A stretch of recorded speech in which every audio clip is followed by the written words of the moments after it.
بسم اللہ الرحمن الرحیم۔ السلام علیکم معزز طلباء کرام، آپ سب کیسے ہیں؟ آج ہم معطا امام محمد کے سبق نمبر 382 کو پڑھیں گے۔ آج کے ہمارے سبق کا عنوان ہے قنوت نازلہ کے منسوخ ہونے کا بیان۔ آج کے سبق میں ہم اس پر، چونکہ گزشتہ سبق میں ہم نے اس کی حوالے سے حکم تو پڑھ لیا تھا کہ کچھ لوگ اس کو آج کل بھی صرف فجر میں نہیں بلکہ ہر نماز میں ہی اس کو مستحسن قرار دیتے ہیں، اور بعض لوگ وہ ہیں کہ جو ہر نماز میں تو نہیں ہے، البتہ ہر فجر کی نماز میں دوسری رکعت میں تکبیر رکوع کے بعد اس قنوت نازلہ کو آج بھی وہ اچھا سمجھتے ہیں۔ تو اب اس حوالے سے جو احناف کا مسلک تھا وہ تو یہ تھا کہ قنوت نازلہ کا پڑھنا منسوخ ہو چکا ہے، لہٰذا اب کسی بھی نماز میں قنوت نازلہ پڑھنا یہ جائز نہیں ہے، نہ وہ صلاۃ الخوف میں نہ کسی اور نماز میں۔ اب اس پر صحابہ کرام کے عمل سے بتایا جائے گا اور دیگر کئی آثار سے کہ قنوت نازلہ جو ہے یہ اب نہیں پڑھی جائے گی۔ تو اس حوالے سے میں عرض کرتا ہوں کچھ احادیث جو مصنف عبدالرزاق کے حوالے سے ہیں۔ امام زہری سے روایت کیا کہ وہ فرماتے ہیں کہ قنوت کو لوگوں نے کہاں سے پکڑ لیا اور اس پر تعجب کرتے ہیں، اور فرماتے ہیں کہ نبی پاک صلی اللہ علیہ وسلم نے کچھ دن قنوت پڑھی پھر اس کو چھوڑ دیا۔ امام زہری سے روایت ہے کہ وہ فرماتے ہیں نبی پاک صلی اللہ علیہ وسلم ابو بکر صدیق رضی اللہ تعالیٰ عنہ اور فاروق اعظم رضی اللہ تعالیٰ عنہ دنیا سے تشریف لے گئے اس حال میں کہ وہ قنوت نہیں پڑھتے تھے، یعنی یہ قنوت نازلہ کی ساری گفتگو چل رہی ہے۔ اور اسود سے روایت ہے کہ یہ دونوں فرماتے ہیں کہ حضرت عمر فاروق اعظم رضی اللہ تعالیٰ عنہ، یعنی حضرت علقمہ اور حضرت اسود، یہ دونوں فرماتے ہیں کہ حضرت عمر فاروق اعظم رضی اللہ تعالیٰ عنہ نے ہمیں ایک زمانے تک نمازیں پڑھائیں لیکن قنوت نہیں پڑھی۔ اسود بن یزید اور عمر بن میمون سے روایت ہے، وہ دونوں کہتے ہیں کہ ہم نے فجر کی نماز عمر فاروق اعظم رضی اللہ تعالیٰ عنہ کے پیچھے پڑھی، انہوں نے قنوت نہیں پڑھی۔ علقمہ بن قیس سے روایت ہے کہ عبداللہ بن مسعود رضی اللہ تعالیٰ عنہ فجر کی نماز میں قنوت نہیں پڑھتے تھے۔ یحییٰ بن عثمان تیمی کہتے ہیں کہ میں نے عمر بن میمون سے سنا، وہ کہتے تھے کہ میں نے عمر فاروق کے پیچھے نماز پڑھی، انہوں نے قنوت نہیں پڑھی۔ اسی طرح حضرت نافع سے روایت ہے کہ حضرت عبداللہ بن عمر رضی اللہ تعالیٰ عنہما فجر میں قنوت نہیں پڑھتے تھے۔ اسی طرح بھی شعثاء سے روایت ہے، وہ کہتے ہیں کہ میں نے عبداللہ بن عمر رضی اللہ تعالیٰ عنہما سے نماز فجر میں قنوت کے بارے میں سوال کیا تو عبداللہ بن عمر رضی اللہ تعالیٰ عنہما نے فرمایا کہ میں کسی ایک کو بھی نہیں جانتا جو قنوت پڑھتا ہو، یعنی یہ سارا فجر میں ذکر ہو رہا ہے۔ تو اسی طرح مصنف ابن ابی شیبہ میں ہی ابو مالک اپنے والد سے روایت کرتے ہیں کہ ان کے والد نے کہا کہ اپنے والد کے لیے تو نے رسول اللہ صلی اللہ علیہ وسلم، ابو بکر صدیق رضی اللہ تعالیٰ عنہ، عمر فاروق اعظم رضی اللہ تعالیٰ عنہ، عثمان غنی رضی اللہ کے پیچھے نمازیں پڑھی ہیں، کیا وہ قنوت پڑھتے تھے؟ تو اے میرے بیٹے، تو یہ انہوں نے پوچھا تو انہوں نے کہا نہیں پڑھتے تھے، یہ ایک نئی ایجاد ہے۔ تو بہرحال ان روایات سے ثابت ہوا کہ نبی پاک صلی اللہ علیہ وسلم، ابو بکر صدیق رضی اللہ تعالیٰ عنہ، عمر فاروق اعظم رضی اللہ تعالیٰ عنہ، عثمان غنی رضی اللہ تعالیٰ عنہ قنوت نہیں پڑھتے تھے، بلکہ امام زہری نے اس بات پر تعجب کیا کہ جن لوگوں نے نمازوں میں قنوت پڑھنا شروع کر دیا اور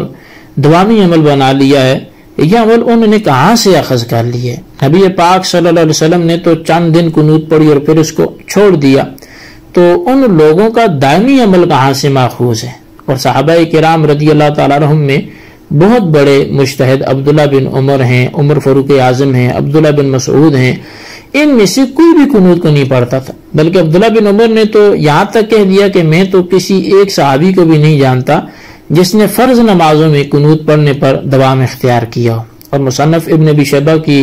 امام مالک والی روایت نے بالکل واضح کر دیا کہ جب ابو مالک نے اپنے والد سے پوچھا کہ کیا نبی علیہ السلام ابو بکر صدیق، عمر فاروق، عثمان غنی میں سے کوئی قنوت پڑھتا تھا، تو انہوں نے جواب میں کہا کہ نہیں پڑھتے تھے۔ اب لوگوں نے اسے عمل بنا ڈالا، یعنی قنوت نازلہ سرکار دو عالم صلی اللہ علیہ وسلم نے کچھ ایام پڑھی ضرور ہے، تو اب اس پر دوام اختیار کر دیا، تو وہ کچھ دن پڑھی تھی پھر وہ چھوڑ دی تھی، تو لہٰذا جب پڑھی ہے تو اس کے بعد اللہ تعالیٰ نے مجھ سے منع کر دیا تو آپ نے قنوت پڑھنا چھوڑ دیا۔ گویا قنوت پڑھنے کا احادیث میں جو ذکر آیا ہے وہ چند دن آپ نے پڑھی ہے، پھر اس کا عمل منسوخ ہو گیا، تو لہٰذا جو چند دن پڑھی ہے تو یہ کتنی بڑی ناانصافی ہے کہ عوام کے سامنے وہ چند دن والی روایات پیش کی جائیں جس پہ یہ ذکر ہو کہ نبی علیہ السلام نے فجر میں قنوت نازلہ پڑھی، تو یہ تفصیل نہ بتائی جائے کہ وہ تو چند دن کے لیے تھی۔ اب اس پر منسوخ ہونے پر کیا دلیل ہے جی آپ کے پاس؟ ہم نے تو نہیں سنا منسوخ ہے، تو چلیں جی آپ کو بتا دیتے ہیں کہ قنوت نازلہ کے منسوخ ہونے پر باقاعدہ شرمانی الآثار میں بڑا طویل کلام کیا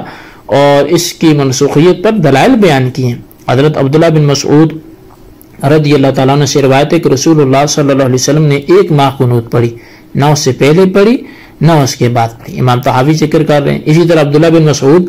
رضی اللہ تعالیٰ سے روایت ہے کہ نبی پاک صلی اللہ علیہ وسلم نے 1 ماہ قنوت پڑھی، اور اسیہ اور ذکوان اور جو دوسرے اس طرح کے لوگ تھے ان کے خلاف آپ نے دعا کی، لہذا جب آپ ان پر غالب آ گئے تو آپ نے قنوت کو چھوڑ دیا۔ ابو جعفر نے کہا کہ یہ عبداللہ بن مسعود رضی اللہ عنہ خبر دیتے ہیں کہ رسول اللہ کی قنوت وہ ہے جو ہم پڑھتے ہیں، اس لیے کہ آپ نے ان پر بدعا کی، جب آپ نے ہی اس کو ترک کر دیا تو قنوت منسوخ ہو گئی، اس لیے عبداللہ بن مسعود نے نبی پاک صلی اللہ علیہ وسلم کے بعد قنوت نہیں پڑھی۔ پھر عبداللہ بن مسعود رضی اللہ تعالیٰ عنہ نے لوگوں کو خبر دی کہ قنوت نازلہ اس وقت منسوخ ہوئی ہے جب اللہ تعالیٰ نے لیس لک من الامر شیء کو نازل فرمایا، یعنی آپ کہیے آپ کے لیے جو ہے وہ کسی امر میں کوئی شے نہیں ہے، تو یا تو اللہ تعالیٰ ان کی توبہ قبول کرے یا انہیں عذاب دے کہ وہ ظالم ہیں۔ تو قنوت نازلہ حضرت عبداللہ بن عمر رضی اللہ عنہ کے نزدیک بھی منسوخ ہو گئی ہے، اس لیے انہوں نے آپ کے بعد قنوت نہیں پڑھی۔ اگر کوئی قنوت پڑھتا ہے تو آپ اس پر انکار جو ہے وہ فرماتے ہیں، اور ابو مجلس سے روایت ہے کہ وہ فرماتے ہیں میں نے ابن عمر رضی اللہ عنہ کے پیچھے فجر کی نماز پڑھی تو انہوں نے قنوت نہ پڑھی، تو میں نے کہا کہ آپ کو قنوت پڑھنے سے کس چیز نے منع کیا؟ انہوں نے فرمایا میں قنوت نازلہ کے پڑھنے کو کسی صحابی سے یاد نہیں پاتا ہے۔ اس روایت کی وجہ جو ابن عمر رضی اللہ تعالیٰ عنہ سے اسی باب میں آئی ہے وہ یہ کہ انہوں نے رسول اللہ صلی اللہ علیہ وسلم کو دیکھا کہ جب آپ نے آخری رکعت کے رکوع سے سر اٹھایا تو قنوت پڑھی، یہاں تک کہ اللہ تعالیٰ نے اس آیت کو نازل فرمایا کہ آپ کے لیے کسی چیز میں اختیار نہیں ہے، تو اللہ تعالیٰ نے ان کی توبہ قبول کرے یا انہیں عذاب دے کیونکہ وہ ظالم ہیں، تو اس آیت کی وجہ سے آپ نے قنوت پڑھنا وہ چھوڑ دیا۔ تو بہرحال اب اس طرح کی کثیر روایات ہیں کہ جس میں نبی علیہ السلام کا قنوت نازلہ پڑھنا یہ منسوخ ہوتا ہے، ثابت ہوتا ہے، اور جو ہے وہ نبی علیہ السلام کے خلفائے اربعہ جو ہیں ان میں سے بھی کسی نے قنوت نازلہ کو نہیں پڑھا۔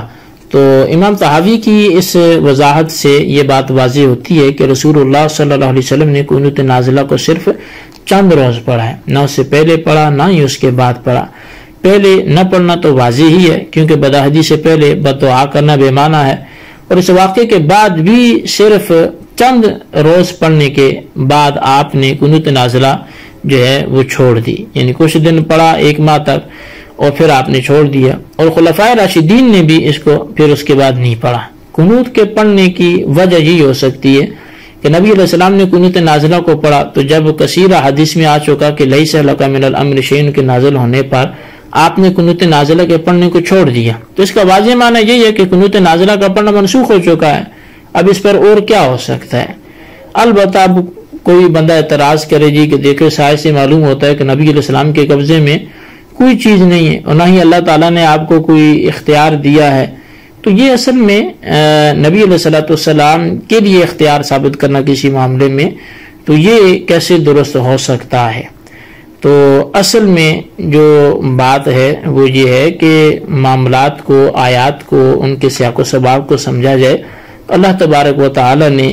کئی اور آیات بھی قرآن کریم میں نازل فرمائی اور کیسی کیسی اللہ تبارک و تعالی نے اپنے محبوب کی شانوں کو بیان فرمایا ہے۔ وَلَسَوْفَ يُعْطِيكَ رَبُّكَ فَتَرْضَىٰ، یہ اللہ تعالی نے ہی ارشاد فرمایا، إِنَّا أَعْطَيْنَاكَ الْكَوْثَرَ، یہ بھی اللہ تبارک و تعالی نے ہی عطا فرمایا۔ پھر متعدد احادیث کا جب ہم مطالعہ کرتے ہیں تو ہمیں کئی ایک ایسی روایات ملتی ہیں کہ جن میں نبی علیہ السلام حضرت قتادہ کو آنکھ بھی دے رہے ہیں، کسی صحابی کی بازو کو جوڑ رہے ہیں، کسی کنویں میں اپنا لعاب مبارک ڈال رہے ہیں، فرش پہ کھڑے ہو کے جنت کے نظارے کر رہے ہیں، جنت میں انگور کے خوشے کو پکڑ رہے ہیں۔ تو بہرحال اللہ تبارک و تعالی نے اپنے محبوب علیہ الصلوۃ والسلام کو ایسی کثیر شانوں سے نوازا ہے، بے شک وہی عطا فرمانے والا ہے، وہی نوازنے والا ہے۔ اور بخاری کی روایت کا بھی مفہوم یہی ہے کہ دیتا رب ہے، تقسیم اللہ تبارک و تعالی اپنے محبوب علیہ الصلوۃ والسلام کے ہاتھوں سے فرماتا ہے۔ تو بہرحال یہ جو اللہ تبارک و تعالیٰ کے محبوب علیہ الصلوۃ والسلام کی مختلف صحابہ کرام کا عمل یا خلفائے راشدین کا عمل آپ کے سامنے آیا، وہ یہی ہے کہ قنوت نازلہ جو ہے یہ اولاً پڑھی گئی، 1 ماہ تک تقریباً اس کو پڑھا گیا، لیکن پھر اس کو چھوڑ دیا گیا، اور جب یہ چھوڑ دیا گیا تو اس کے بعد صحابہ کرام نے بھی اس کو چھوڑ دیا، چونکہ رسول اللہ نے چھوڑ دیا، اور صحابہ کرام نے چھوڑا تو اس کے بعد ائمہ دین نے بھی چھوڑ دیا۔ اور پھر اگر کہیں کوئی پڑھتا تھا تو اس پر پھر تعجب ہوتا تھا کہ یہ دائمی عمل کون سا، کس نے بنا لیا، جبکہ رسول اللہ نے اسے دائمی نہ بنایا، صحابہ کرام نے اسے دائمی نہ بنایا۔ تو حاصل کلام یہی ہے کہ اب دعائے قنوت جو وتر میں ہے وہ تو پڑھی جاتی ہے، لیکن قنوت نازلہ ایک خاص پیرائے میں تھی، اور اس کو اب پڑھنا درست نہیں ہے، نہ ہی اس کو آئندہ پڑھا جائے گا، نہ پہلے کسی سلف و خلف نے اس کو پڑھا۔ تو بہرحال اللہ تبارک و تعالیٰ سے دعا کرتے جو ہم نے پڑھا سنوں سے یاد رکھنے کی توفیق نصیب فرمائے، آمین بجاہ نبی الامین صلی اللہ علیہ وسلم۔